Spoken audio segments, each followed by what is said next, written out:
तो हम लोग अपनी चैतन्य चरितामृत की जो चर्चा चल रही थी, अध्याय 10, चैतन्य महाप्रभु की चैतन्य महाप्रभु रूपी भक्ति वृक्ष की विभिन्न शाखाओं का वर्णन, उनको इसका हम आगे बढ़ाएंगे। अध्याय 10 है। तो यहाँ पे पुरुषोत्तम संजय जी के बारे में बात हो रही है। तो पुरुषोत्तम संजय दो अलग अलग व्यक्ति हैं और चैतन्य भागवत के अनुसार पुरुषोत्तम संजय एक व्यक्ति है। तो जो भी हो, यहाँ पे इनका वर्णन है। प्रभुर पड़ुया दुई पुरुषोत्तम संजय, व्याकरण दुई शिष्य दुई महाशय। प्रभुर पड़ुया मतलब प्रभु जी के, प्रभु मतलब महाप्रभु के साथ में दो व्यक्ति पढ़ते थे, पुरुषोत्तम और संजय, दो नाम अलग अलग नाम के व्यक्ति, इसलिए कॉमा लगा हुआ है यहाँ पे। और व्याकरण दुई, वो व्याकरण शिक्षा प्राप्त करते थे महाप्रभु के बाद साथ में। कुछ श्री चैतन्य चरितामृत, एक काम करता हूँ मैं दोबारा से आपको भेज देता हूँ तो आपको सुविधा होगी। भागवत अध्यापन भेज दे रहा हूँ ताकि आप दिख रहा है, भागवत अध्यापन भी देख लीजिए। Okay, Adi Lila chapter number 10 text number 72, page number 72 भी, हाँ पेज नंबर भी वही है, ठीक है। अच्छा, तो ये तो इनके बारे में ज़्यादा वर्णन नहीं है, तो इसलिए हम कुछ नहीं कह सकते ज़्यादा, पर इतना ही बताया गया कि ये उनके साथ में सहपाठी थे। श्री चैतन्य चरितामृत आदि Lila chapter number 10 text number 72, इनके बारे में कुछ ज़्यादा वर्णन नहीं किया गया। ओके, आगे देखते हैं। वनमाली पंडित शाखा विख्यात जगते, सोनार मुशल हल देखिल प्रभुर हित हते। वनमाली पंडित नाम की एक शाखा है जो जगत में विख्यात है, और सोनार मुशल हल, सोने का मुशल और हल देखा उन्होंने महाप्रभु के हाथ में। यानी महाप्रभु उस समय बलराम जी के आवेश में थे, और इस प्रकार से चैतन्य भागवत के अंत खंड के अध्याय 9 में इसका वर्णन है कि उनने भगवान चैतन्य महाप्रभु को बलराम जी के भाव में देखा। कि सारे अवतारों के स्रोत तो भगवान कृष्ण हैं, तो बलराम जी ने चैतन्य महाप्रभु ने बलराम जी का अवतार के रूप में अपने को प्रस्तुत किया था। इनके बारे में ज़्यादा कुछ टीका नहीं किया गया है। श्री चैतन्य अति प्रिय बुद्धिमंत खाना, आजन्म आज्ञा करी देहो सेवक प्रधान। ये बारे में कुछ बोला गया तो बोलूंगा। श्री चैतन्य महाप्रभु के अति प्रिय थे बुद्धिमंत खान, और पूरा जन्म वह आज्ञाकारी सेवक रहे और सेवकों में प्रधान रहे महाप्रभु के लिए। इस संबंध में टीका में बड़ा सुंदर बातें बताई गई हैं, जब समझिए। चैतन्य महाप्रभु की दो पत्नियां हुई, एक का नाम था, पहली वाली का नाम था लक्ष्मी प्रिया। देखो तो सही, आपको ये तो दर सोफे पर बैठे वो तो देखना चाहिए।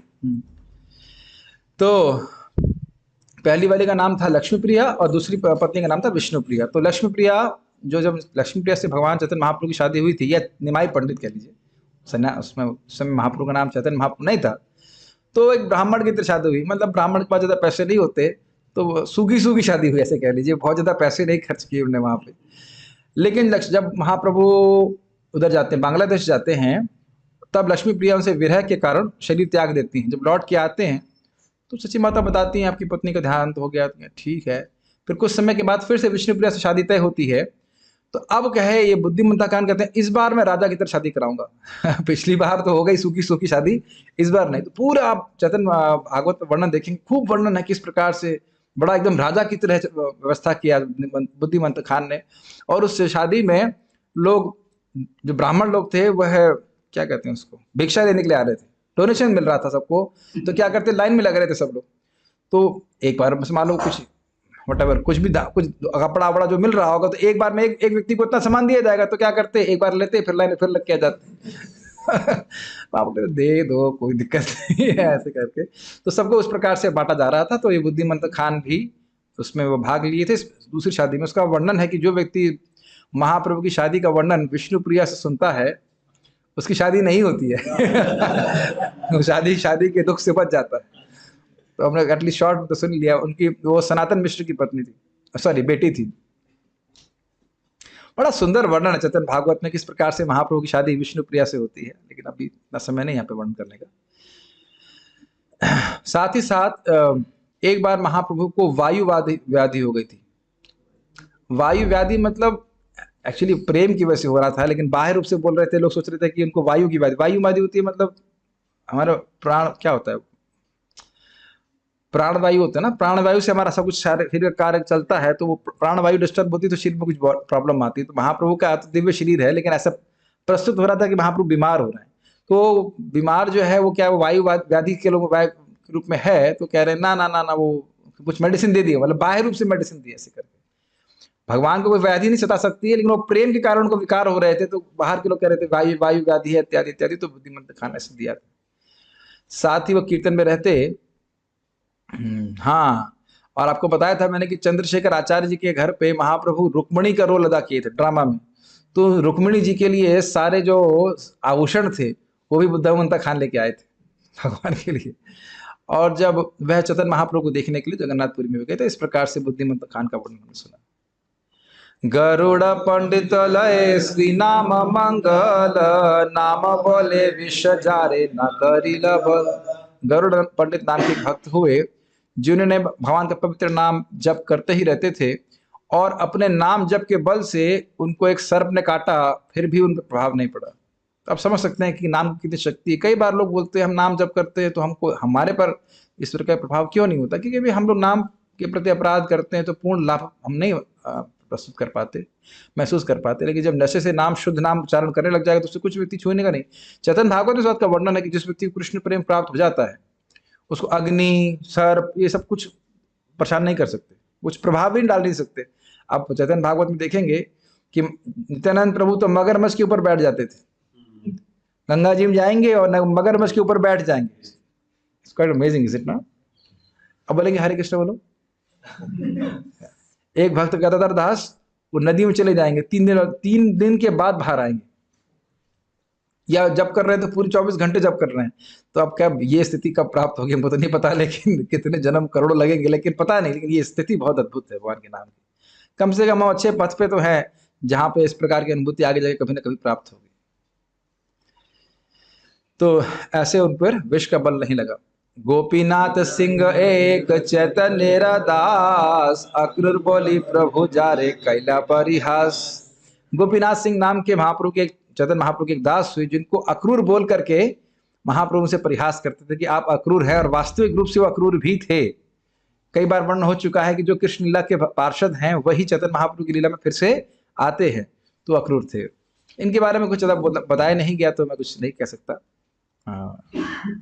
लेकिन ये गौर गणोदेश दीपक के अनुसार वो अक्रूर ही थे। एक सेकंड, ये जगह जगह फाइल्स खुली। भागवती देवानंद वक्रेश्वर कृपाते, भागवतेर भक्ति अर्थ पाइला प्रभु हैते। इनके बारे में कुछ कहना चाहता हूँ। एक और भागवत भक्त हुए भगवान महाप्रभु के, उनका नाम था देवानंद पंडित, और वक्रेश्वर की कृपा से, वक्रेश्वर पंडित की कृपा से भागवतेर भक्ति अर्थ पाइला प्रभु हैते, इस प्रकार से वो भागवत के अर्थ को, भक्ति परक अर्थ को समझ पाए। अब इसका अर्थ समझना चाहिए का मतलब था, वो थे कौन? बचपन से वो परम विरक्त थे, शादी नहीं किए थे, लेकिन भागवत की व्याख्या मात्र व केवल पांडित्य की दृष्टि से करते थे। यहाँ पे इसमें वर्णन है कि वह एक प्रोफेशनल रिसाइटर टाइप के थे, मतलब भले ही वो पैसे के लिए नहीं कर रहे थे, वो विरक्त व्यक्ति थे, लेकिन उनको श्लोकों की व्याख्या भक्ति परक नहीं होती थी। जबकि देखिए श्रीमद् भागवतम में भक्ति के अलावा कुछ है ही नहीं। तो आप देख सकते हैं कि कोई व्यक्ति अगर परंपरा में ग्रहण नहीं करता है तो वो बात नहीं समझ पाएगा श्रीमद् भागवतम की। तो एक बार वह इस प्रकार से प्रवचन कर रहे थे और उनके प्रवचन को सुना श्रीवास ठाकुर जी ने। और श्रीवास ठाकुर जी तो शुद्ध भक्त हैं, वो भागवत श्लोक सुनते ही उनको मूर्छा आने लगी, वो रोने लगे इस प्रकार से, तो मूर्छित भी हो गए। तो उनके शिष्यों ने, मतलब देवानंद पंडित के शिष्यों ने उनको पकड़ करके बाहर फेंक दिया। श्रीवास ठाकुर जी फेंक दिया मतलब रख दिया, ऐसा ना फेंका ना हो जो कि बाहर कर दिया, ऐसे करके बहुत अपराध कर दिया। तो महाप्रभु उनसे बहुत क्रोधित हुए, कह रहे तुमको भागवत का कुछ अर्थ ही पता नहीं। बेटा बेटा करके बोलते थे, बेटा वहां पे डेरोगेटरी होता है, बंगाली में आप कहें ना, ए बेटा तू क्या बोलेगा, इस तरह से। तो ऐसा बोलते हैं कि तू क्या भागवत बोलेगा, तो कुछ तुम सुबह से शाम तक भागवत बोलते हो, लेकिन तुम्हारे हृदय में कोई एक रंच मात्र की सुख नहीं आ रहा, खुशी नहीं आ रही, क्योंकि तुम भक्ति परक व्याख्या नहीं करते। जिस सिद्धांत से भगवान प्रसन्न नहीं होंगे तो तुम कैसे प्रसन्न हो जाओ। ये बात अभी आप व्यासदेव जी की शिक्षा में भी सुनने वाले हैं, 3-4 अध्याय को पढ़ रहे ना, कि कह रहे हैं कि मैंने ऐसे शास्त्र लिखे हैं जिसमें कर्म कांड ज्ञान कांड का वर्णन, और इन सब शिक्षाओं से न तो भगवान प्रसन्न होते हैं और न भक्त प्रसन्न होते हैं। प्रिया ही परमहंसा नाम अच्युताम है अतः प्रिय। जो परमहंसों को प्रिय हो वो सिद्ध शास्त्र, और भगवान को प्रिय हो वो शास्त्र जब मैं लिखूंगा तब मैं खुश होऊंगा। वो बात समझ रहे हैं? तो कि भगवान ही, चैतन्य महाप्रभु प्रसन्न नहीं हो रहे हैं, भगवान प्रसन्न नहीं हो रहे, तो वो व्यक्ति भागवत कैसे प्रसन्न हो जाएगा? तो लेकिन एक अद्भुत बात ये थी कि उस समय देवानंद पंडित को चैतन्य महाप्रभु के प्रति कि ये भगवान कृष्ण है, ये श्रद्धा कोई बहुत प्रबल नहीं थी, और वो समझ भी नहीं पाए महाप्रभु डांट क्यों रहे हैं। ये भी देखिए माया भयंकर। तो आगे जाकर के एक बार वक्रेश्वर पंडित, आपने सुना ही था ना कि नाचने में बड़े एक्सपर्ट थे। कोई किसी को याद है कितने घंटे नाचते थे नॉन स्टॉप? वो जब कीर्तन होता था तो कितने घंटे नाचते थे? मोहित प्रभु को पता है देवानंद पंडित के बारे में? देवानंद के बारे में नहीं पूछ रहा हूं मैं, देवानंद पंडित के बारे में सोच रहा हूं। खैर, आपके जमाने में तो देवानंद भी आपने जानते नहीं होंगे, लेकिन देवानंद पंडित की बात कर रहे हैं। तो देवानंद सॉरी वक्रेश्वर पंडित की बात कर रहे हैं। वक्रेश्वर पंडित के बारे में किसी को पता है यहाँ पे कितने घंटे नाचते थे नॉन स्टॉप? 72 आवर्स, 3 दिन नॉन स्टॉप वो नाच सकते थे। आपको याद हो, हम लोग इसके बारे में, उनके बारे में श्रवण किए थे कि उनकी क्या प्रार्थना थी महाप्रभु से। महाप्रभु ने कहा तुम्हें क्या वरदान चाहिए? तो उन्होंने कहा मुझे 10,000 गंधर्व दे दीजिए ताकि वो गाएं और मैं नाच सकूं। और वो अनिरुद्ध जी के अवतार हैं। तो ये आप अगर नहीं याद हो कोई बात नहीं, फिर से याद दिला रहा हूं। तो वक्रेश्वर पंडित जी इस प्रकार से नृत्य कर रहे थे और उनको देख करके देवानंद पंडित बहुत प्रभावित हुए। तो कुछ लोग ऐसे भीड़ इनके किनारे इकट्ठे हो रही थी और वो बेहोश होकर गिर रहे थे वक्रेश्वर पंडित जी। तो देवानंद पंडित उनको संभाले। तो जिस प्रकार से उन्होंने सेवा करी तो वक्रेश्वर पंडित जी बड़े खुश होकर उनके सर पे हाथ रख दिए कि कृष्ण भक्ति हो तुम्हारी, मतलब तुम्हारी कृष्ण भक्ति हो जाए। तो भले अपराध किया था, लेकिन इतने महान वैष्णव का आशीर्वाद मिल गया तो उनके अपराध का मार्जन हुआ। आगे जाकर वो समझ पाए। आगे जाके बहुत अच्छी प्रार्थना लिखते हैं कि बंगाल के इन वैष्णव को मेरा प्रणाम है, मेरा को उनके प्रति अपराध हो क्षमा कर दीजिए। उड़ीसा के उधर के भक्तों के प्रति कोई अपराध हो गया हो तो क्षमा कर दीजिए। हाँ, मतलब उनका समझ में आ गया कि वैष्णव की कृपा क्या होती है। तो ये समझ लेना चाहिए।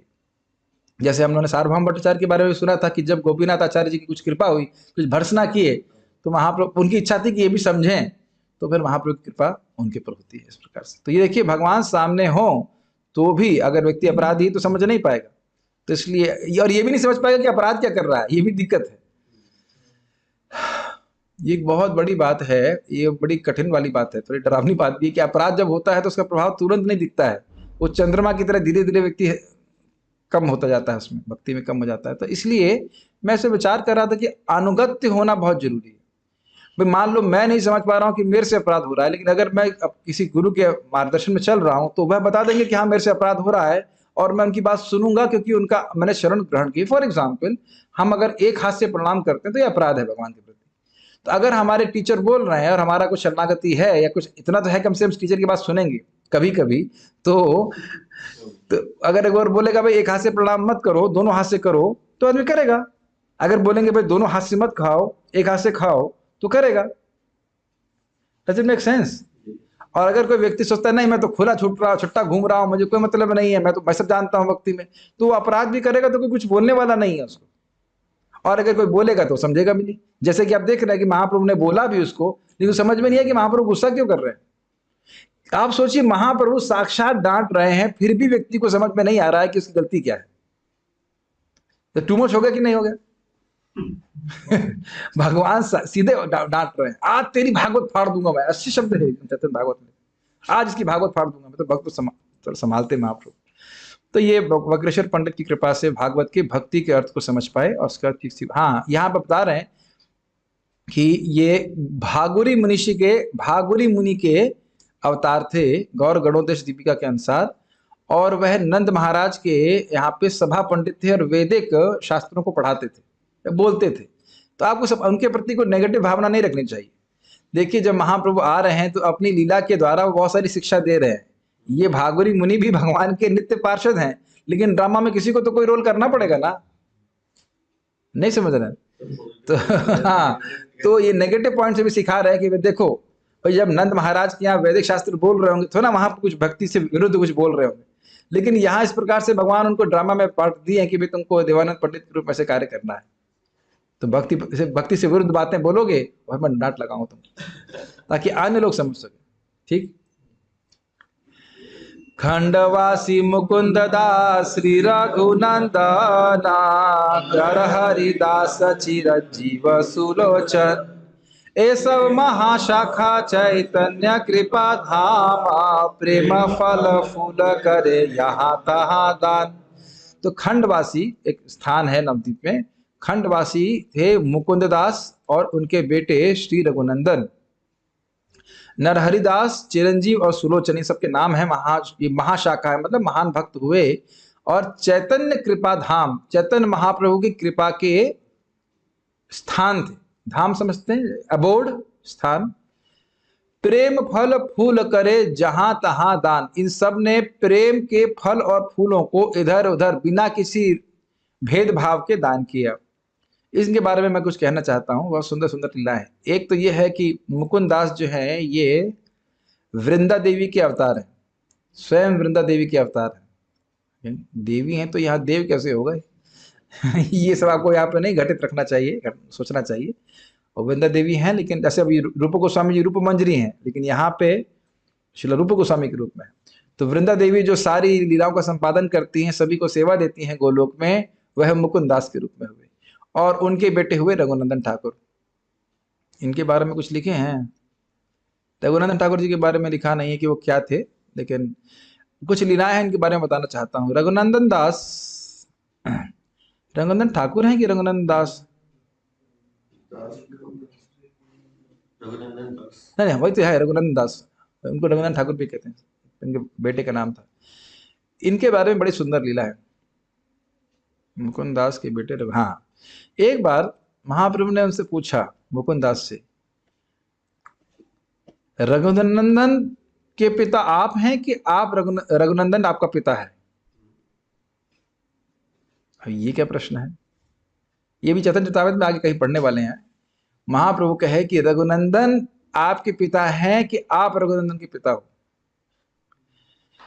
तो मुकुंद दास ने कहा, रघुनंदन मेरा पिता है क्योंकि यह मुझसे भक्ति में आगे बढ़ा हुआ है। महाप्रभु ने कहा, हाँ। अब इस समय में क्या लीला हुई थी जरा सुनाता हूं आपको। मुकुंद दास भोग लगाते थे भगवान को रोज। एक दिन वो कहे कि अपने बेटे को बोले कि तुम आज भोग लगा देना भगवान को। तो उनको ये विश्वास था कि भगवान खाते हैं, सहज विश्वास था भगवान खाते हैं। तो लड्डू लगे सामने रख दिए और कहा खाओ। अब भगवान खा ही नहीं रहे थे, खाई नहीं, रोने लगे देखो तुम अगर नहीं खाओगे तो मैं भगवान से अपने पिताजी से कंप्लेन कर दूंगा। फिर सोचे अभी भगवान नहीं खाए, तो बोले अच्छा मतलब पिताजी से खाओगे, मेरे से नहीं खाओगे? मैं आज ठीक से नहीं लगा रहा हूँ भोग, इसलिए नहीं खाओगे? फिर खूब रोने लगे तो कृष्ण खा ली। जब लौट के मुकुंद दास जी आते हैं तो कहते हैं कहाँ है प्रसाद? कहते तो कृष्ण ने सब खा लिया। तो समझा कि लग रहा बच्चा ही खा लिया, और ऐसा करके तो होता नहीं है, भगवान तो खाकर वापस रख देते हैं इसे। तो अगले दिन कहा ठीक है फिर से भोग लगाओ। तो फिर से जब रघुनंदन भोग लगाने लगे तो वो देख रहे थे छुप के। तो जैसे कृष्ण हाथ बढ़ाए, वो तुरंत उनका हाथ से पकड़ने के लिए हुए, तो तुरंत उसी पोस्ट में भगवान फ्रीज हो गए। अब वो डेटी कहाँ है मैं नहीं जानता, लेकिन इस प्रकार से आप देख सकते हैं रघुनंदन ठाकुर जी की कितनी महान भक्ति थी। ये है। हाँ, छोटे होंगे, कितने भी साल के रहे हो, छोटे थे, बहुत छोटे थे। नरहरिदास जी ने ही लिखा है एक ग्रंथ से कहते हैं भक्ति रत्नाकर, बहुत महान ग्रंथ है। उसके लिखा चिरंजीव सुलोचन के बारे में जानता नहीं, लेकिन ये महान सब भक्त हैं, इनका वर्णन यहाँ पे आया। कुलीन ग्रामवासी सत्य राज रामानंद, यदुनाथ पुरुषोत्तम शंकर विद्यानंद। कुलीन ग्रामवासी थे, उनमें से सत्यराज खान उनका नाम हुआ, सत्यराज खान, रामानंद, यदुनाथ, पुरुषोत्तम, शंकर और विद्यानंद। इनके बारे में कुछ वर्णन है तो मैं देखता हूं। नहीं, कोई वर्णन नहीं। वाणीनाथ वसु आदि यत ग्रामी जन, सबई चैतन्य भृत्य चैतन्य प्राण धन। और वाणीनाथ वसु इनका नाम रखकर जितने भी ग्रामी जन, मतलब जितने भी गांव के लोग थे, सभी चैतन्य महाप्रभु के सेवक थे। चैतन्य महाप्रभु ही उनके प्राण धन थे। ठीक है। चैतन्य भृत्य, ये आप एक अन्य जगह भी आप देखेंगे चैतन्य चरितामृत में कि कृष्ण दास भी कह दिया, तो ये बहुत बड़ा गुणों का वर्णन हो गया। कृष्ण दास समझ रहे हैं, चैतन्य भृत्य, चैतन्य दास किसी को कहा जा रहा है तो आगे वाली लाइन समझ लेना चाहिए, चैतन्य प्राण धन। प्राण समझ रहे हैं, जैसे हमें प्राण बड़े प्रिय होते कि नहीं, हम सबको अपने प्राण प्रिय हैं, इस प्रकार से चैतन्य महाप्रभु उनको प्रिय हैं। चैतन्य दास या कृष्ण दास होना इतनी आसान बात नहीं है। भगवत प्रेम से भरा हुआ व्यक्ति ही वास्तविक रूप से चैतन्य दास कहा जाएगा, यानी कि वह कभी भी इंद्रियों का दास नहीं है, कभी भी वह माया का दास नहीं, कभी भी। It's not an easy thing to become really Chaitanya Das और कृष्ण दास। आपको याद ही होगा, प्रभुपाद से पूछा गया था कि आप भगवान हैं क्या, तो ने कहा नहीं, मैं भगवान का दास हूं। तो प्रभुपाद ने कहा नहीं नहीं नहीं नहीं, मुझसे मिस्टेक हो गई, मैं भगवान का दास बनना बहुत बड़ी बात है, मैं भगवान का दास बनने का प्रयास कर रहा हूं। ये सबसे बड़ी उपलब्धि है, दासों के दासों का दास बनना सबसे बड़ी उपलब्धि। तब हम भक्ति के वास्तविक सुख का अनुभव कर पाएंगे। इसको तो हम लोग अद्वैताचार्य जी के गुणगान सब सुन ही चुके हैं। दासत्व की भावना हाईएस्ट है। अब देखिए, आप लोगों को लग रहा होगा इनके बारे में कुछ वर्णन नहीं, तो ये विशेष नहीं है। देखिए महाप्रभु क्या वर्णन कर रहे हैं। प्रभु कहे कुलीन ग्रामेर ये है कुकुर, से मोर प्रिय अन्य जन रहु दूर। समझ में आया? महाप्रभु कहते हैं कि कुलीन ग्राम क्या जो कुत्ता भी है वह भी मुझको प्रिय है। तो अन्य लोगों की तो बात ही छोड़ दीजिए। आप लोगों को पता हल्का सा स्टेटमेंट लग रहा होगा, कुत्ता कौन सी तपस्या की है भाई बताइए? कुत्ता कोई तपस्या करता? अच्छा बताओ, कुत्ता गांव में होता है तो क्या करता है? ये भी नहीं पता है। कोई, मैं भागवत का कोई सिद्धांत पूछ रहा हूं क्या? कुत्ता कहीं भी रहता है तो क्या करता है? इधर से भौंकेगा, कूदेगा, इधर जाएगा, वो आएगा, दौड़ के जाएगा। एक और काम जो करता है वो आप लोग नहीं ध्यान दे रहे हैं, क्या करता है वो? हाँ, गंदगा करता है, वफादार, सिक्योरिटी। और एक और इंपॉर्टेंट बात है जो आप भूल रहे हैं, भौंकता है। एक और बहुत महत्वपूर्ण कार्य है जो आप, वह है घर पे जा करके वहां का जो झूठा खाना वाना जो कुछ भी है वह जरूर ग्रहण करता है। ये बात आप मिस कर दी ना। ये बहुत इंपॉर्टेंट है। तो और जनरली आप देखेंगे कुत्तों के प्रति वहां के जो लोग होते हैं वो सहज रूप से कुछ एक प्रेम सा होता है, मतलब वफादार है कि हमारा सेवक है, ये भावना रहती है। और अधिक कोई कुत्ता सेवा कर नहीं सकता है, हरे कृष्ण भी नहीं बोल सकता है, लेकिन केवल वैष्णव का उच्चिष्ट खाता होगा। इस कारण से महाप्रभु कह रहे हैं कि ये कुलीन ग्रामेर ये होय कुकुर, से मोर प्रिय अन्य जन रहु दूर। तो कुलीन ग्रामवासी कितने प्रिय होंगे उसकी तो आप कल्पना ही नहीं कर सकते। Make sense? हाँ हाँ, नहीं मैं बोल रहा हूं कि कितने ये इसे समझ लीजिए, इसलिए अन्य जन रहु दूर। तो भले महाप्रभु बाह्य रूप से सन्यासी हैं तो महाप्रभु मतलब ऐसे माता जी लोगों से दूर रहते थे, लेकिन ऐसा नहीं है कि वो भक्तों से प्रेम नहीं करते, सभी से प्रेम करते। अब आगे सुनेंगे अंत्यलीला में दमयंती जो बनाती थी उस भोजन को महाप्रभु बड़े प्रेम से ग्रहण करते थे, बहुत प्रेम से ग्रहण करते थे। दमयंती, हाँ दमयंती, रघुनाथ की बहन। तो ये भगवान प्रेम ग्रहण करते हैं। तो यहाँ पे बोल रहे कुलीन ग्रामवासी जितने भी, कुकुर यानी कुत्ता भी प्रिय था। महाप्रभु हमारे गुरु महाराज सामने बोल रहे थे, the servant of a pure devotee does not have to do very big tapasya. He has to just remain servant of a pure devotee.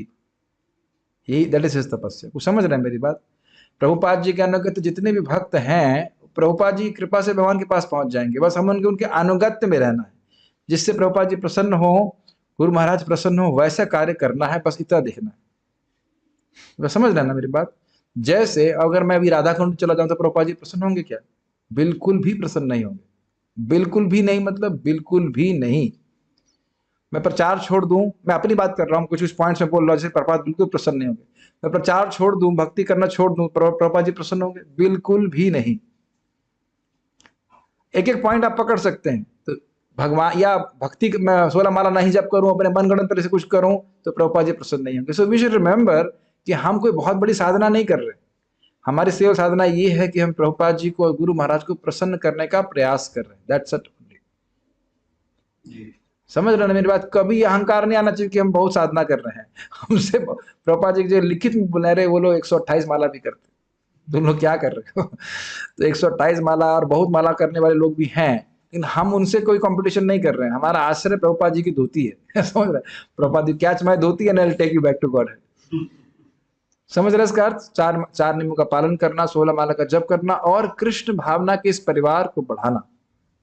क्या योग्यता, खाली इसमें विचार, क्या योग्यता है कुत्ते की? कोई योग्यता नहीं है, बस उसके प्रति आत्मभाव है कि भाई कुत्ता हमारे गांव का है, इतना ही तो है। हमारे गौशाला में कुत्ता घूमता रहता है कि नहीं, ये भाव याद है हमारे गौशाला कुत्ता है, बस इतना ही भाव होता है ना, और तो कुछ नहीं होता है। वो कुछ सेवा भी नहीं करता है ना। जैसे कि उसकी शायद एक शी डॉग है गौशाला की, उसके बच्चे किसी ने मार दिए थे, तो इसे मेरी माता जी को दुख हो रहा था कि अरे इसके बच्चे मार दिए, अन्य भक्तों को भी दुख हुआ कि बच्चे मार दिए, तो कुछ हल्का सा भी प्रेम है भक्तों का तो उसका उद्धार हो जाएगा। उसको आप महाप्रभु की लीला में आगे भी सुनने वाले हो। शिवानंद सेन का हल्का सा एक प्रेम हो गया एक कुत्ते के प्रति, प्रेम कहिए या दया कह लीजिए, तो उसकी वजह से महाप्रभु की कृपा प्राप्त करके भगवान के धाम चला गया, वैकुंठ चला गया। एकदम एकदम स्पष्ट वर्णन है। ये बड़ा अद्भुत ग्रंथ है जो एकदम हिला देता है चैतन्य, ये एकदम हिला देने वाला बात बोलता है चैतन्य चरितामृत, एकदम हिला देने वाली बात। तो ये मैं इसलिए ठहर के यहाँ पे बोल रहा हूँ कि वैष्णवों के अनुगत्य को स्वीकार करना चाहिए बस, और कोई बहुत बड़ी साधना हमको करने की जरूरत नहीं। कुलीन ग्रामीण भाग्य कहे ना जाए, शुकर चराए ढोम से कृष्ण गाए कह रहे हैं कुलीन ग्राम के वासियों का भाग्य का कुछ कह नहीं सकते आप। कह रहे हैं शुकर चराए डोम, डोम मतलब जो मतलब शूद्र से नीचे जाति का व्यक्ति है, तो शुकर चराए, शुकर मतलब सुअर चराने वाला डोम। डोम का अनुवाद प्रभुपाद जी क्या लिख रहे हैं, क्या लिखे हैं वहां पे? डोम मतलब स्वीपर, झाड़ू मारने वाला व्यक्ति जो सुअर चराता है वह भी हरे कृष्णा बोलता है, वह भी वैष्णव है। ये कुलीन ग्राम के वासियों का सौभाग्य है। इस पे मैं एक बात तो यही सोच रहा था कि जैसे यहाँ पे स्पष्ट रूप से लिखा है कि कोई व्यक्ति चाहे कैसे भी कार्य को कर रहा है, सुअर भी क्यों ना चरा रहा हो, सुअर चराना, you know that's quite amazing. सुअर चराना कोई बहुत, वैसे आपने देखा है सुअर चराते हुए लोग? हाँ, तो सुअर चराना, सुअर चरता भी किन वस्तुओं के ऊपर, ये भी आप सोच लीजिए तो यानी कुकुर पसंद प्रिय है तो उसका मतलब सुअर भी प्रिय होगा कुलीन ग्रामवासी का, सभी कुछ प्रिय होगा, है ना। वह भी कृष्ण का नाम उच्चारण करता है। मैं इस पे जब पढ़ रहा था तो विचार कर रहा था कि जो भी कृष्ण का नाम उच्चारण करता है वो बड़ा भाग्यवान है। अब हमें लगता है कि हमारे जूम की कार्यक्रम में कोई सुअर चराने वाला तो नहीं है, और आए तो भी कोई दिक्कत नहीं है, लेकिन सब लोग अच्छे परिवार से हैं और हरे कृष्ण मंत्र बोल रहे हैं, तो कितना प्रिय हो जाएंगे महाप्रभु को, भगवान को। ये बहुत अच्छी बात लगी मेरे को। अब अगली शाखा का वर्णन हो रहा है। अनुपम वल्लभ श्री रूप सनातन एति न शाखा वृक्षेर पश्चिमे सर्वोत्तम। अनुपम वल्लभ श्री रूप सनातन, ये 3 शाखा वृक्ष की थी। पश्चिम शाखा, पश्चिम दिशा की शाखा थी और ये सर्वोत्तम थी। तो ये बता रहे हैं कि श्रील रूप गोस्वामी के बारे में तो आप जानते हैं। श्रील रूप गोस्वामी सनातन गोस्वामी महाप्रभु के डायरेक्ट शिष्य थे। और अनुपम वल्लभ मतलब अनुपम उनका नाम था, वो जीव गोस्वामी जी के पिता थे, और उनका नाम पहले वल्लभ था, उसके बाद महाप्रभु ने उनका नाम अनुपम दिया था। और उनको बोला भी था कि अनुपम तुम कृष्ण की भक्ति करो, कृष्ण का नाम उच्चारण करो, लेकिन कहा नहीं, मैं अपने सर को रघुनाथ मतलब भगवान श्री राम के चरणों में अर्पित कर चुका हूं, वहां से हटा नहीं सकता, वो मेरे लिए बहुत कठिन होगा। तो महाप्रभु ने उनकी राम भक्ति को उसकी सराहना करी, और वो उसमें तात्पर्य में लिखा हुआ है कि किस प्रकार से वह जानती थे, भले ही वह भगवान कृष्ण की भक्ति नहीं करते थे, लेकिन वो जानते थे कि जो जिन रघुनाथ जी की पूजा करते हैं वो चैतन्य गोसाई वही रघुनाथ है, उनमें कोई भेद नहीं है, ये बात बोल रहे थे। उसके बाद सनातन गोस्वामी और रूप गोस्वामी जी के बारे में बताया गया, ये तो बड़ी प्रमुख शाखा है। और टीका में बताया गया कि रूप गोस्वामी जी रूप मंजरी हैं और सनातन गोस्वामी जी रति मंजरी हैं या लवंग मंजरी हैं। इनके बारे में हम बहुत ज्यादा नहीं कह सकते, इसलिए क्योंकि इनके बारे में पूरे चैप्टर के चैप्टर हैं तो इसलिए ज्यादा व्याख्या भी हम नहीं कर रहे हैं। लेकिन मतलब आज दोनों प्रमुख आचार्य हैं गौड़ीय वैष्णव संप्रदाय के, और हम सब लोग तो रूपानुगा ही कहे जाते हैं, श्रील रूप गोस्वामी जी के अनुगत में चल रहे हैं। तो ये सब बातें हैं, इनको यहाँ पे आपको विशेष बातों को तो मैं कुछ यहाँ पे नहीं रख रहा इधर। बस यहाँ पर प्रभुपाद जी तात्पर्य में बताते हैं कि हर भक्त एक विशेष कार्य करता है। सनातन गोस्वामी जी ने ग्रंथ लिखे और कुछ विशेष मंदिरों का निर्माण किया, रूप गोस्वामी जी ने भी विशेष ग्रंथ लिखे, हर भक्त से महाप्रभु ने कुछ उनको शक्ति प्रदान करके विशेष विशेष कार्य कराए। मैं जानबूझ करके श्रील रूप गोस्वामी सनातन गोस्वामी के बारे में अधिक नहीं कह रहा हूँ, ताकि उनके लिए हम आगे मौका मिलेगा, पूरा अध्याय के अध्याय हम सब पढ़ने वाले हैं। ठीक है।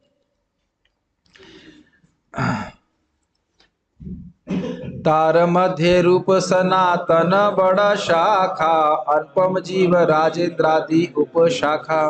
तो उनके मध्य में रूप और सनातन बड़ी शाखा है, और अनुपम और जीव, जीव अर्थात श्रील जीव गोस्वामी, और अनुपम उनके पिता राजेंद्र। राजेंद्र कौन है, मैं ध्यान नहीं दिया कल।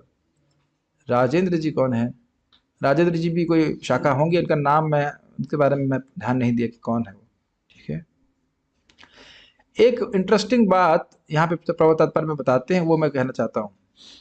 उन्होंने बताया कि जीव गोस्वामी जी विलास मंजरी गोपी हैं। कुछ कुछ नाम याद हुए? रूप गोस्वामी थे रूप मंजरी, और सनातन गोस्वामी थे लवंग मंजरी या रति मंजरी, और जीव गोस्वामी जी विलास मंजरी। एक बात आप सोचिए कि 500 साल पहले महाप्रभु आए और उनके कितने गुह्य पार्षद आ रहे हैं, जो गोलोक में मंजरी स्वरूप हैं, एक नित्य सेवा में लगे हुए हैं या लगी हुई हैं, जैसे भी उनका स्वरूप है, वो आ रहे हैं और हम उस संप्रदाय में हैं।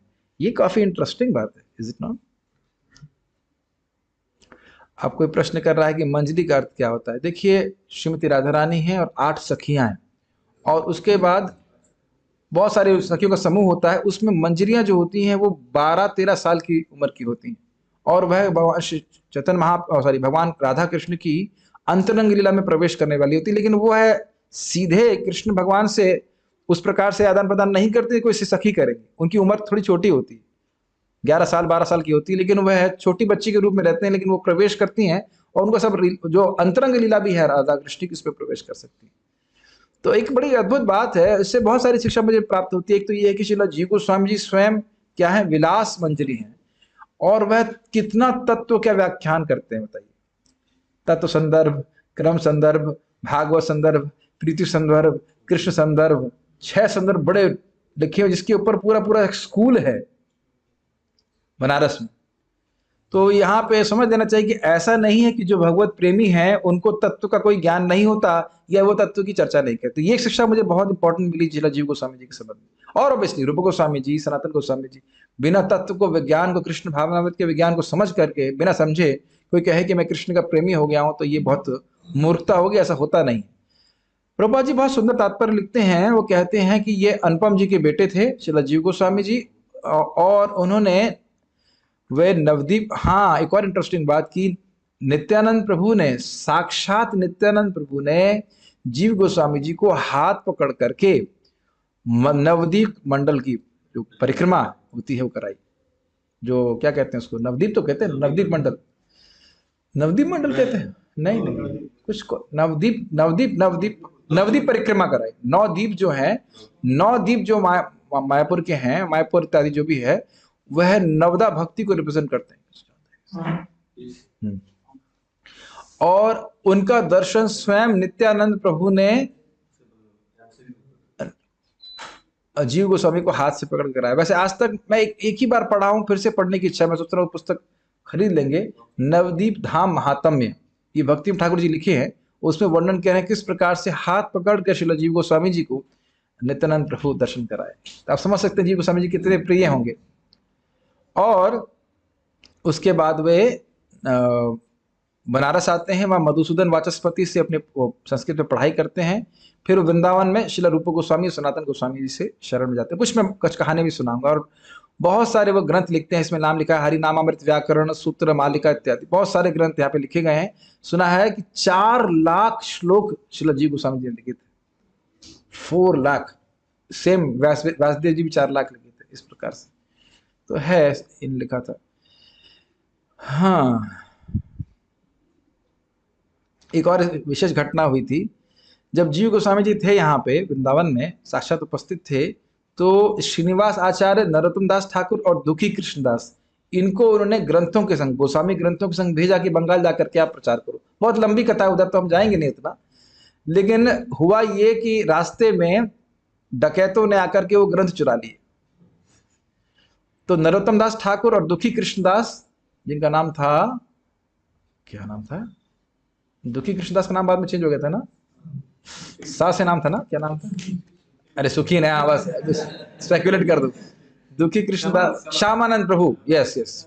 तो श्यामानंद प्रभु और नरोत्तम दास ठाकुर जी को श्रीनिवास ठाकुर आचार्य ने कहा कि आप आगे जाओ और मैं यहाँ पे ग्रंथों को वापस लाने का प्रयास करता हूँ। बिहार के पास में एक राजा था, उसका नाम था भीरम भीर, वो एक नंबर का डकैत था, तो उसने चुरा लिए थे। तो फिर श्रीनिवास आचार्य किसी तरह से उसको वापस, ग्रंथों को वापस लेके आते हैं और आगे प्रचार होता है। उसकी लंबी कथा है, वो अलग से सुनाया जाएगा। शिला जी गोस्वामी, हाँ, और उन्होंने रामचंद्र सेन को रामचंद्र कविराज और गोविंद उनके भाई थे, उनको भी गोविंद कविराज की उपाधि दी थी। वह सारे गौड़ी वैष्णव के लीडर थे जब वो थे, कि रूप गोस्वामी सनातन गोस्वामी का तिरोभाव जब हो गया तो जितने भी वैष्णव थे उनके आचार्य, सिरमौर आचार्य, शिरोमणि आचार्य थे शिला जी गोस्वामी पाद। बहुत अद्भुत है। एक बहुत सुंदर बात थी, उसमें लिखा हुआ है कि जो कोई भी वृंदावन आता उसके प्रति जीव गोस्वामी बहुत, मतलब जो भी वैष्णव आते उनके प्रति बड़े दयालु होते, उनके प्रसादम और उनके रहने की व्यवस्था करते। और हाँ, रघुनाथ दास गोस्वामी जो भी राधा कुंड और गोविंद कुंड की जो उद्धार करवाए थे, तो जो भी धन आया था वह भी उन्होंने जीव गोस्वामी जी को सपोर्ट कर दिया था कि आप इसका मैनेजमेंट की, हम नहीं कर सकते, हमारे संभव नहीं है। तो जीव गोस्वामी जी ने व्यवस्था कराई थी कि इस प्रकार से सारा राधा कुंड और श्याम कुंड का जीर्णोद्धार कह सकते हैं वो। हाँ, नहीं, फाइनेंस मिनिस्टर जीव गोस्वामी नहीं थे, फाइनेंस मिनिस्टर तो सनातन गोस्वामी थे। ठीक है, कुछ बात प्रपाद एक और कह रहे हैं यहाँ पे, वो इंपॉर्टेंट है सुनने के लिए हमारे लिए, कि कुछ सहजिया लोग शिला जीव गोस्वामी के ऊपर कुछ आक्षेप करते हैं जो कि हमारी भक्ति के लिए अच्छे नहीं है, तो उसको हमें श्रवण कर लेना चाहिए। कदाचित कोई बोले तो आप उसको उत्तर दे सकते हैं। एक बात ऐसा हुआ था कि एक व्यक्ति था, उसने आकर के वो सबसे वाद विवाद कर रहा था, और वह आया वृंदावन में, उसने कहा सबसे बड़े पंडित कौन है, तो सुना शिला रूप गोस्वामी और सनातन गोस्वामी। तो उनके पास कहा कि आप साइन करो कि आप मुझसे हार गए हो, नहीं मुझसे शास्त्रार्थ करो, और नहीं तो आप साइन करो इस पेपर पे कि आप मुझसे हार गए हो। तो रूप गोस्वामी पाद और सनातन गोस्वामी बात बोले, ये मूर्ख से क्या भिड़ना है, फालतू में टाइम बर्बाद करेगा, ठीक है साइन करते, हम हमसे हार गए ऐसे करके। अब जब ये अब अगला कौन चैंपियन है, तो कहा जीव गोस्वामी।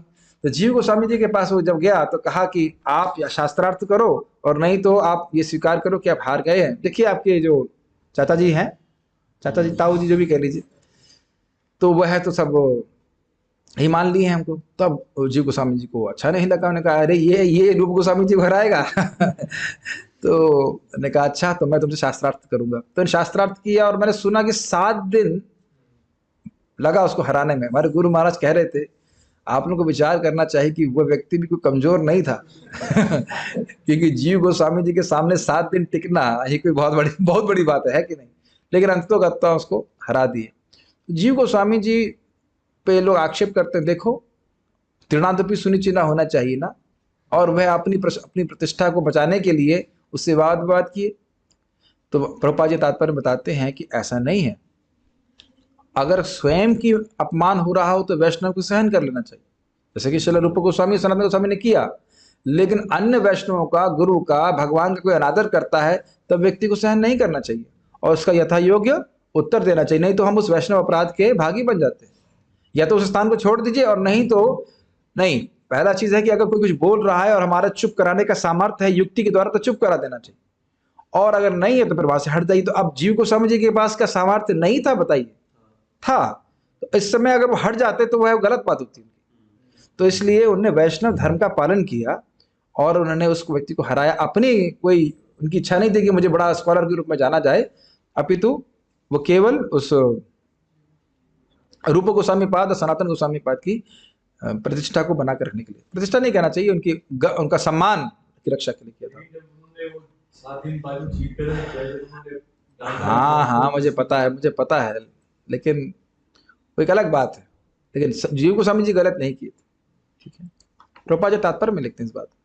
दूसरा आक्षेप है जो करते हैं, वो कहते हैं ये देखिए क्या इसे कहते हैं, ब्लास्फेमी, बोनाफाइड ब्लास्फेमी, प्रामाणिक वैष्णव निंदा। उन्होंने कहा कि जीव गोस्वामी जी महान मतलब आचार्य थे, महान स्कॉलर थे।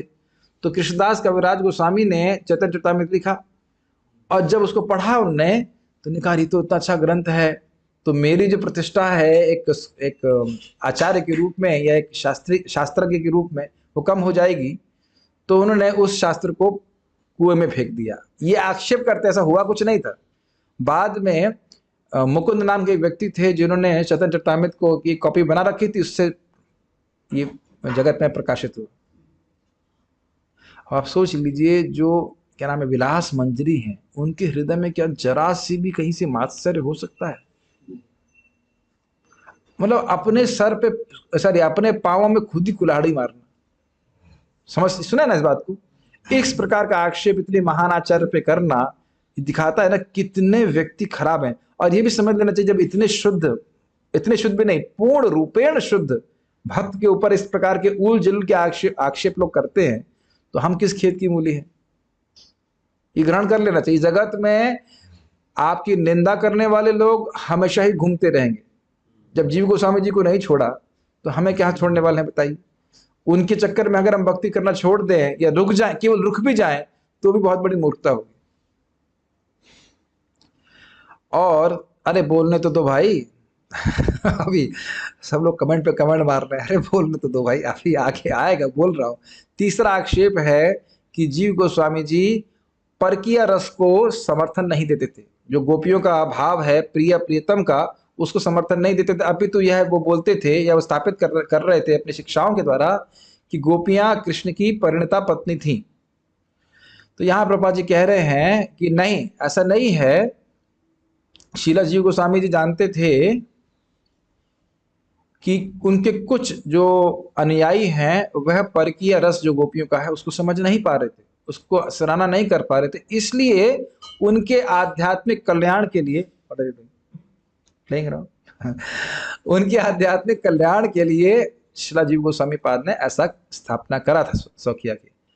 नहीं तो उस समय भी और आज भी लोग परकीय रस का उपयोग करके भोग करते हैं अन्यों की स्त्रियों का, यहां तक कि अविवाहित लड़कियों का भी। ब्रज में भी ऐसा करते हैं लोग। हम ज्यादा उसकी व्याख्या नहीं कर सकते, नेगेटिव होता है वो सब बातें, लेकिन दुरुपयोग होगा इसका, इसलिए उन्हें स्वकीय रस को स्थापित किया। बाद में शीला जीव गोस्वामी जी कब ये प्रबंध लिख रहे, शीला जीव गोस्वामी परकीय रस की कभी विरोध में नहीं थे। ठीक है, ये सब बातें। मालीरा इच्छा शाखा बहुत बाढ़ीला, बाढ़िया पश्चिम देश सब आछा दिला। माली की इच्छा से शाखाएं बहुत बढ़ी और बढ़ करके पश्चिम देश को आच्छादित कर दिया।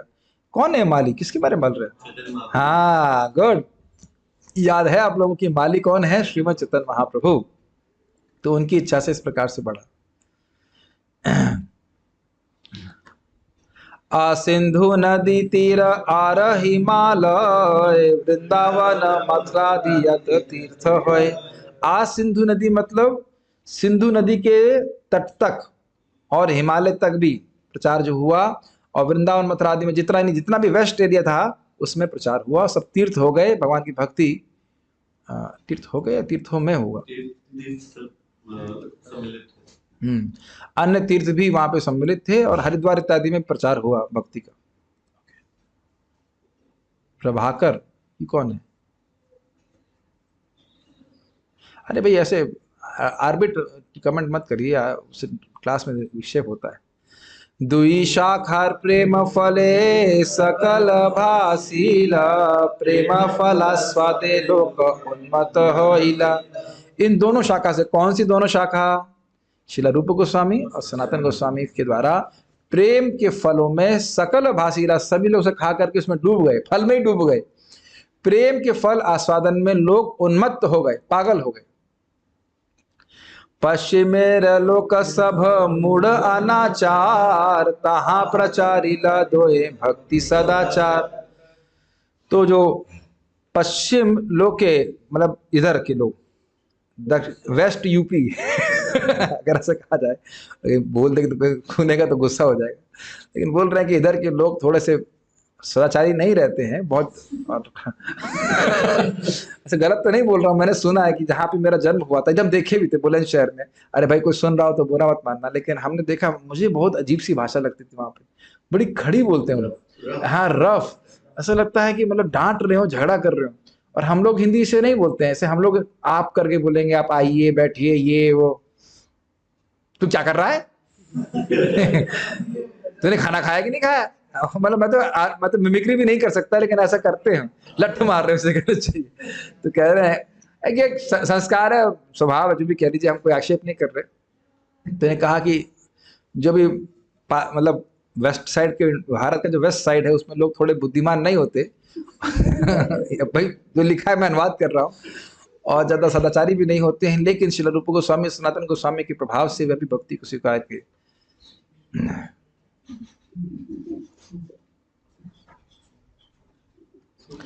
श्रील प्रभुपाद जी हमें बता रहे हैं कि केवल मतलब वेस्ट को क्या बोलते हैं, पश्चिम भारतीय भारत तो ऐसा ही नहीं है।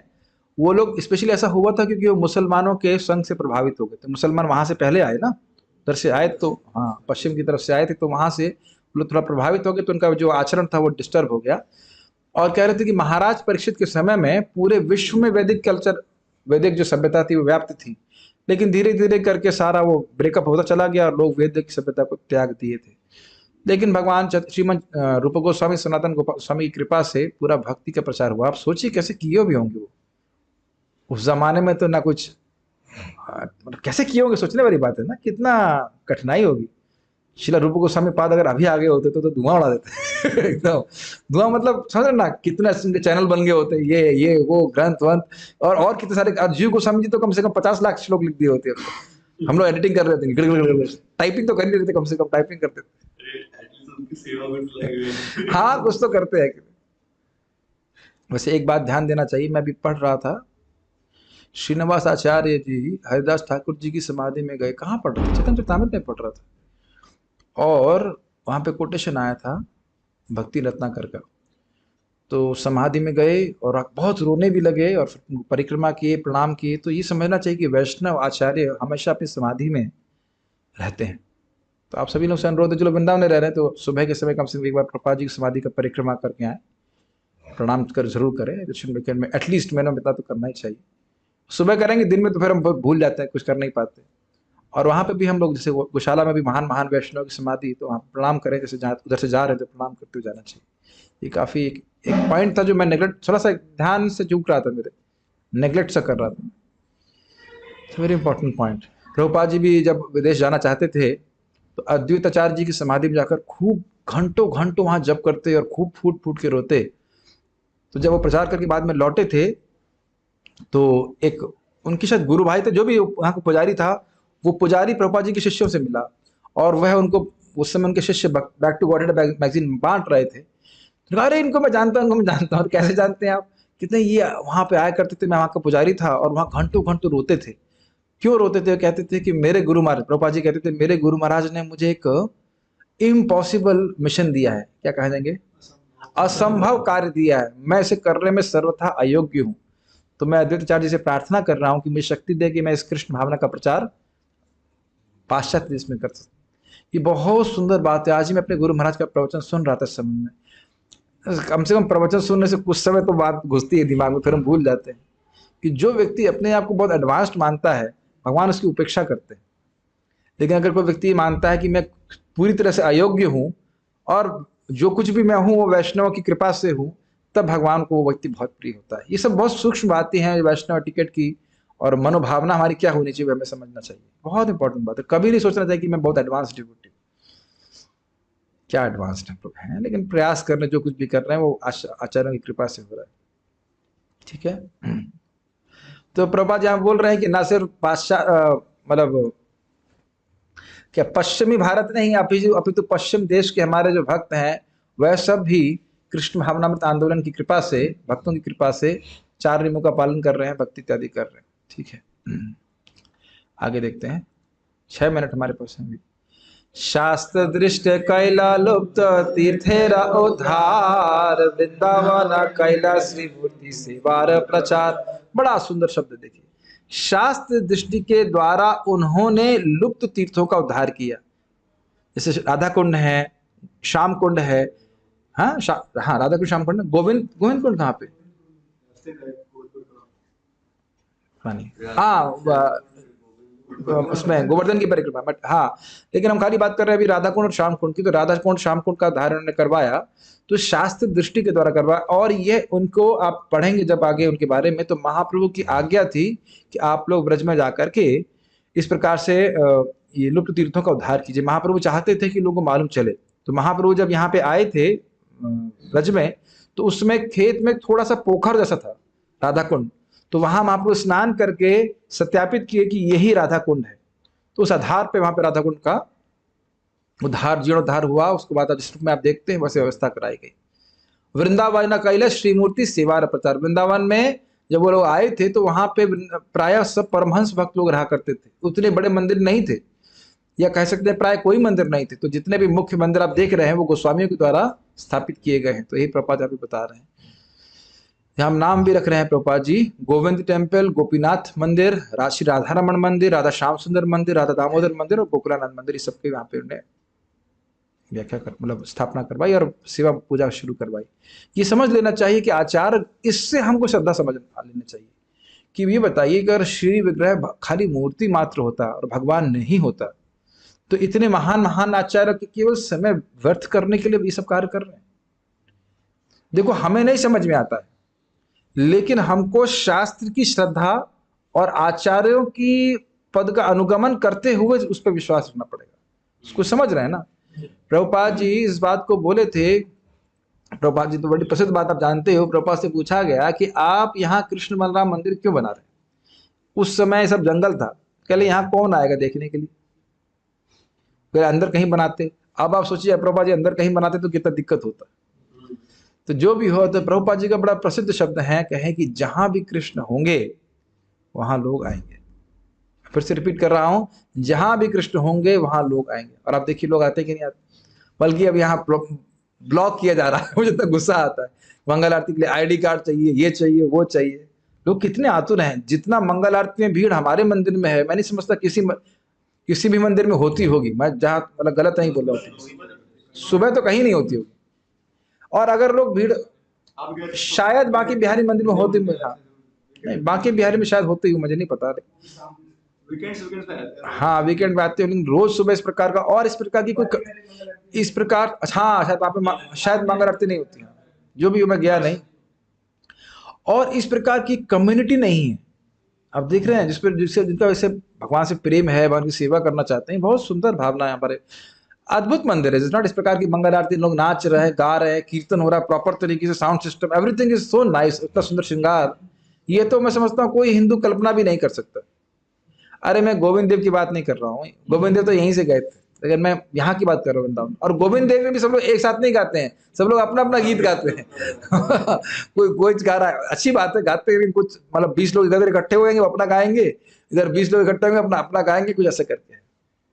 खाली मैं सोच रहा था अगर गोविंद देव प्रॉपर तरीके से कोई प्रीचिंग हो, कथा वगैरह हो, तो कितना प्रीचिंग हो सकता है। लेकिन गोविंद देव की जो इच्छा हो, क्या कह सकते हैं। ये एक बहुत बड़ी कमी हम देख रहे हैं कि भगवत ज्ञान जो है लोग को नहीं हो रहा है। अब जो भी हमारा प्रयास छोटा सा सब कर रहे हैं, तो यहाँ पे सब वर्णन आया। आखिरी के 2 मिनट नहीं बता पाएंगे इनके बारे में, बता दें चलिए 5-6 मिनट ऊपर जाएगा। महाप्रभुर प्रिय भृत्य, नहीं इनके बारे में शाम को बताएंगे, शाम अभी नहीं, बहुत सुंदर है। रघुनाथ दास गोस्वामी के बारे में तो बताएंगे तो पूरा पास टाइम बताऊंगा, और बताऊंगा ही, बिना बताए मन नहीं मानेगा, तो उसको शाम को बताएंगे। तो आज हमने कुछ कितना चर्चा किया, 72 से 90 तक किया। उसके बाद रघुनाथ दास गोस्वामी के बारे में हम शाम को चर्चा करेंगे। अभी आप लोगों को भूख भी लग रही होगी, शाम को लोग बड़ी तसल्ली से सुनते हैं, मैं समझ रहा हूँ, कोई भूख नहीं लगती, नींद नहीं आती, नींद पूरी करके आइएगा। तो सोच रहा हूँ आज आप लोग सब रेस्ट करके आए तो आज 9 बजे तक क्लास कर सकते हैं, कोई कठिनाई नहीं। 6 बजे तो नहीं कर पाएंगे क्योंकि भक्तों को 6:30 पता, सबको 6:30 पता रहता है, 6:30 से लेकर 9 बजे तक कर देंगे। भक्ति तो है, मतलब संडे का दिन पूरा श्रवण कीर्तन में लगा देना, ठीक है ना। कुछ प्रश्न है तो देख लेता हूँ कमेंट्स। आज सब लोग कमेंट कर लेंगे। कह रहे हैं सनातन गोस्वामी लवंग मंजरी है, तो वहां पे 2 व्याख्या आई थी, लवंग मंजरी भी है और रति मंजरी भी, दोनों में से कुछ भी हो सकता है, दोनों भी हो सकती हैं। जीव गोस्वामी गुरुदेव श्री रूप गोस्वामी श्रीपाद क्या बोलना चाहते हैं? एक बात हम बताना भूल गए थे, बहुत मतलब समय का भाव था इसलिए मैं बोला नहीं, तो मैं थोड़ा चीज बोल देता हूँ। जब जीव गोस्वामी पाद के से बारे में रूप गोस्वामी जी ने सुना कि उन्होंने से बहस करी, तो उन्होंने कहा अरे तुम्हारा लगता है अभी भी अहंकार है, तुम ब्रज में रहने के लायक नहीं, चले जाओ यहाँ से। तो वह ब्रज तो छोड़ के नहीं गए, एक जगह गए थे, उसका नाम भूल रहा हूँ मैं, एक गुफा थी, वहां पे जाके रहने लगे और केवल बालू खाते, जो मैंने श्रवण किया, और बस यमुना जी का जल पी के रह जाते, और बहुत क्षीण हो गए, बहुत क्षीण हो गए। तो एक बार सनातन गोस्वामी जी मधुकरी करने के लिए गए, तो किसी माता जी के, ब्रज की माता जी तो वैसे भी थोड़ा सा मतलब गर्म मिजाज की होती, तो गर्म मिजाज क्या मतलब थोड़ा बोलती थोड़ा अच्छी तरह से है। तो उन्होंने कहा अरे मैया इतना समय क्यों लग गया, भिक्षा के लिए खड़ा हूं। तो गुस्से में बोली अरे वो देखो हमारा वो बाबा, मतलब जीव वो तो कभी मांगने ही नहीं आता है, तुम्हें थोड़ा प्रतीक्षा करना पड़ रहा है, तो ऐसा बोल रहे हो। तो सोचे कौन ऐसा बाबा है जो कहीं से भिक्षा मधुकरी भी नहीं करने जाता। तो देखा कि जीव गोस्वामी जी बिल्कुल कृष्णकाय हो गए थे, दुखी थे। तो फिर वह उनको लेकर के आते हैं, रूप गोस्वामी पाद के पास आते हैं। अभी जीव गोस्वामी सामने नहीं है, रूप गोस्वामी से कहते हैं कि वैष्णव सिद्धांत के तीन मूल सिद्धांत क्या है। तो रूप गोस्वामी ने कहा नाम रुचि, वैष्णव सेवा और जीव दया। तो इन्होंने कहा आप इस जीव पे भी तो दया कीजिए। तो रूप गोस्वामी जी फिर उनको स्वीकार कर लेते हैं वापस। एक्चुअली रूप गोस्वामी भी बहुत कठिनाई अनुभव कर रहे थे, क्योंकि जीव गोस्वामी से बहुत प्रेम करते थे, और साथ ही मतलब उनको जो एडिटिंग का काम करते थे जीव गोस्वामी, वो नहीं कोई कर रहा था, उसकी वजह से उनको दिक्कत हुई थी। और जीव गोस्वामी जी की बहुत विशेष बात थी कि जब उन्होंने कहा कि चले जाओ, तो कोई प्रत्युत्तर नहीं दिए। बड़ा अद्भुत बात है, नहीं तो यहाँ कुछ गलती नहीं थी ना उनकी, उस पर भी अगर डांटा तो उन्हें झगड़ा नहीं किया, अरे गुरु जी आप समझ नहीं रहे, आप आपको बचाने के लिए किया मैंने, ऐसा क्या बात संवाद कर रहे हैं, क्या अहंकार है, कुछ नहीं हमारे अहंकार, इस प्रकार की भावना नहीं थी। तो अद्भुत है इनका, तो हम अनुकरण नहीं कर सकते हैं, लेकिन अनुसरण जरूर करने का प्रयास करना चाहिए। तो आगे हम रघुनाथ दास गोस्वामी जी के बारे में और अन्य शाखाओं के बारे में शाम को सुनेंगे। सभी लोग आमंत्रित हैं। श्रील प्रभुपाद की जय। ताई गौर प्रेमानंदे।